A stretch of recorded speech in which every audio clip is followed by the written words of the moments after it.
Oke,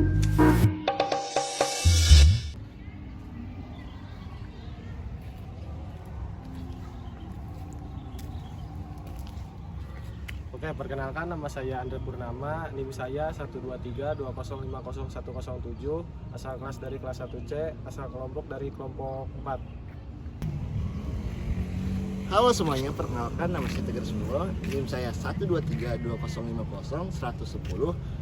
Saya dari kelas C dan saya dari kelompok 4.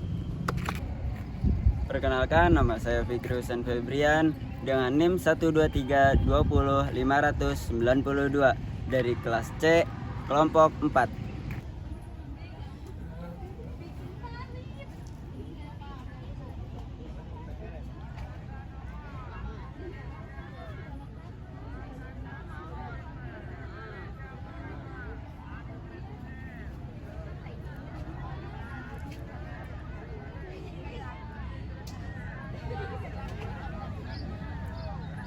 Perkenalkan, nama dia Muhammad Sefa Aidan Irawan dengan NIM 123205090 dari kelas 1C, kelompok 4.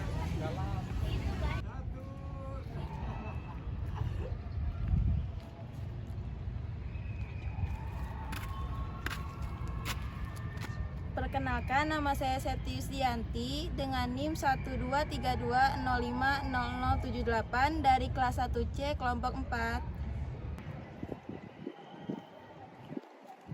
Perkenalkan, nama saya Dita Arianti dengan NIM 12320500084 dari kelas 1C kelompok 4. Halo, perkenalkan, nama saya Kania Sartiga Dewi dengan nomor NIM 12320500085 dari kelas 1C kelompok 4.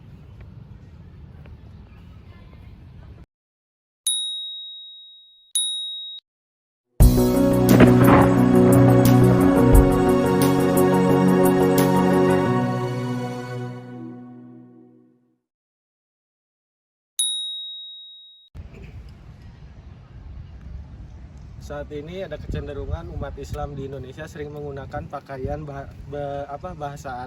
pakaian negara Arab seperti berjubah putih, memelihara jenggot, dan menggunakan sorban.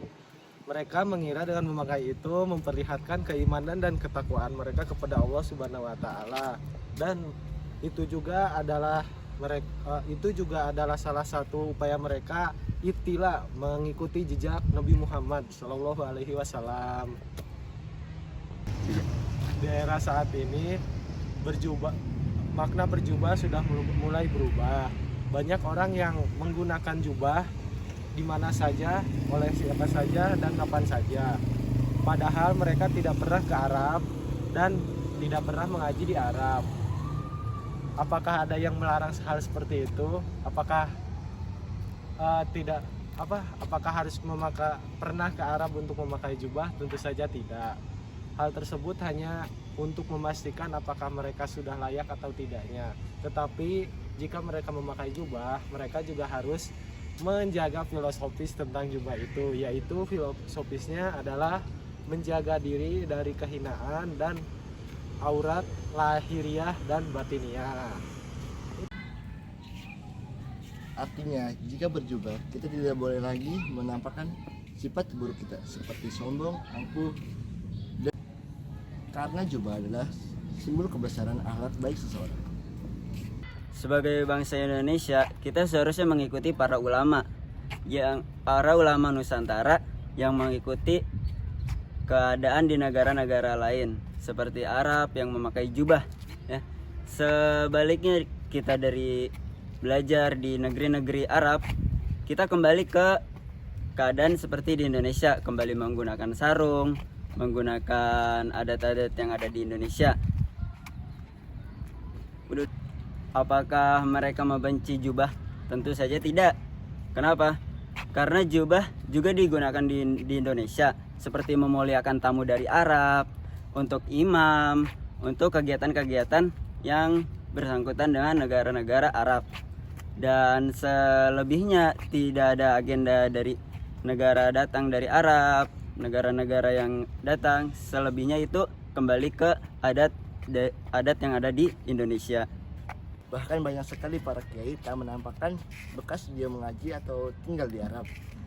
Sebaliknya, para kiai tidak memakai jubah di publik, sedangkan saat sholat tahajud dan fardu saja dia memakai jubah tersebut.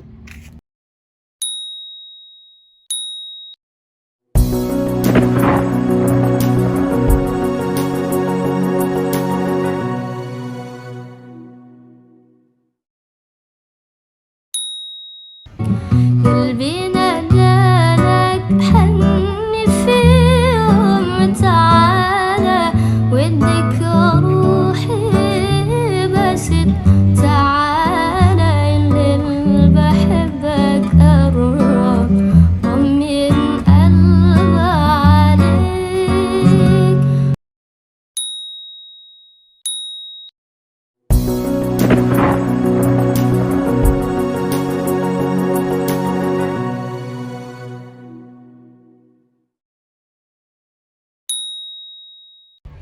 Cadar merupakan sejenis kain yang digunakan untuk menutupi sebagian wajah.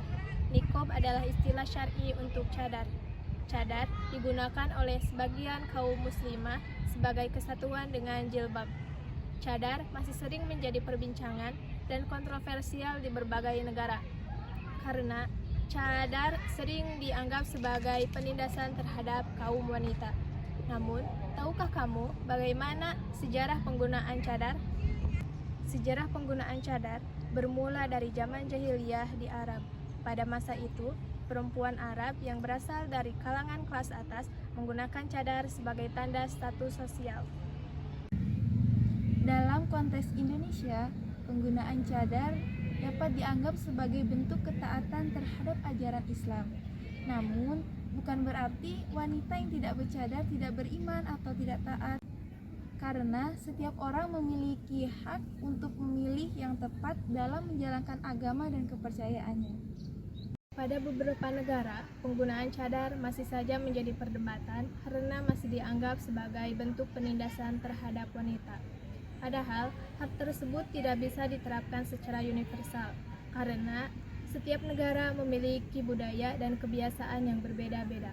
Selain itu, penggunaan cadar bukanlah satu-satunya cara untuk menjaga aurat, karena ada cara lain yang dapat dilakukan untuk menutup aurat seperti menggunakan hijab dan memakai pakaian yang longgar untuk menutup tubuh. Seiring dengan perkembangan zaman, cadar juga mengalami berbagai perubahan. Cadar yang awalnya terbuat dari kain sutra, sekarang lebih banyak menggunakan kain yang lebih nyaman seperti kain katun atau bahan sintesis. Selain itu, desain cadar juga semakin beragam, seperti motif dan warna yang lebih beragam yang bisa dipilih sesuai dengan selera.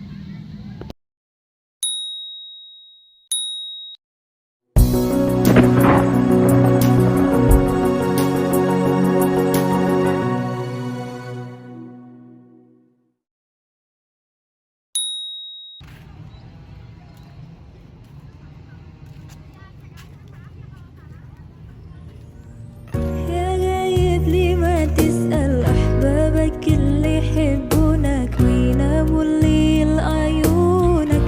أنا بفكر فيك تبعد نيو تنساني محتاجك جنبي ترعاني تسيني جروح وأحزان أنا مشتاق لياليك. يا حبيبي لا تروحي بعيد انت نصيبي وفي قلبي وحيد انت لي في قلبي والله تفداك دنيا كلها.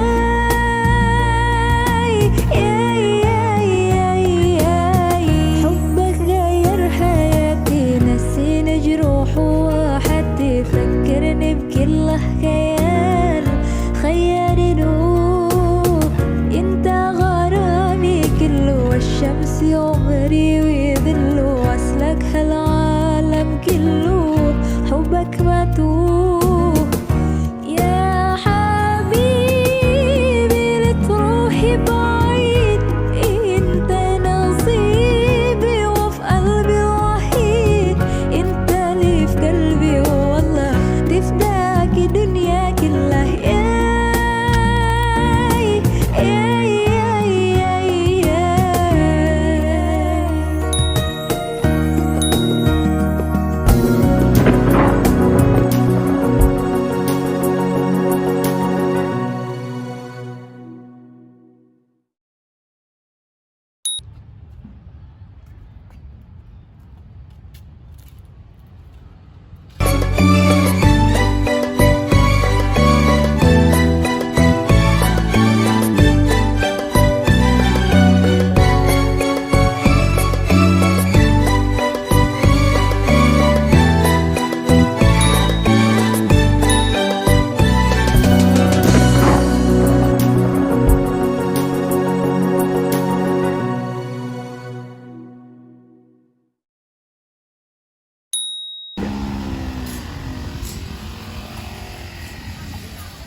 Oh, nama saya Rafa Aji Muhammad.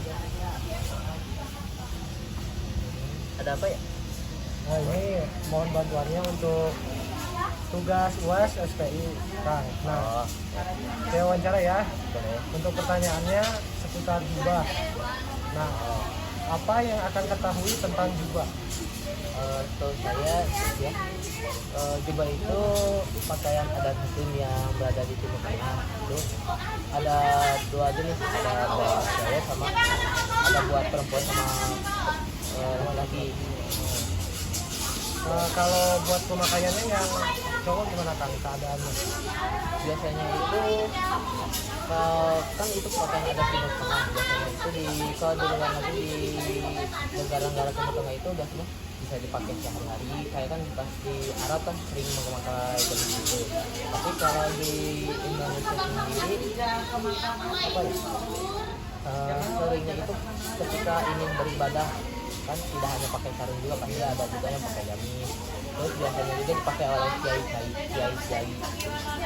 Kalau Akang sendiri berminat nggak kalau pakai jubah? Boleh. Udah mungkin cukup segitu aja ya Kang. Makasih ya Kang. Ya, Siap.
Terima kasih ya Kak atas pendapatnya.